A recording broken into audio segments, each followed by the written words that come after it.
प्रधान जी लोग कह रहे हैं कैसे कि आप सभी के प्यार से अरे वोट जो दे पाएंगे कोई नहीं किया जब कर के दिखाएंगे।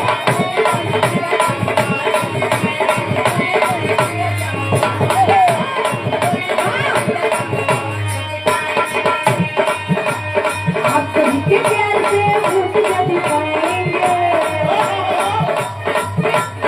आप सभी के प्यार से वोट जो दे पाएंगे कोई नहीं किया जब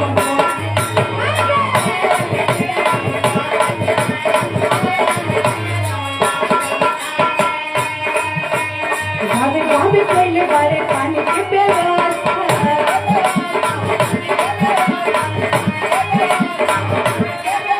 प्रधान जी का देन बा कि घरे घरे लैट्रिन के सुविधा, बारिश में भेजने की जरूरत नहीं थे, घरे घरे गैस का सुविधा, घरे घरे हर एक चीज का सुविधा बा।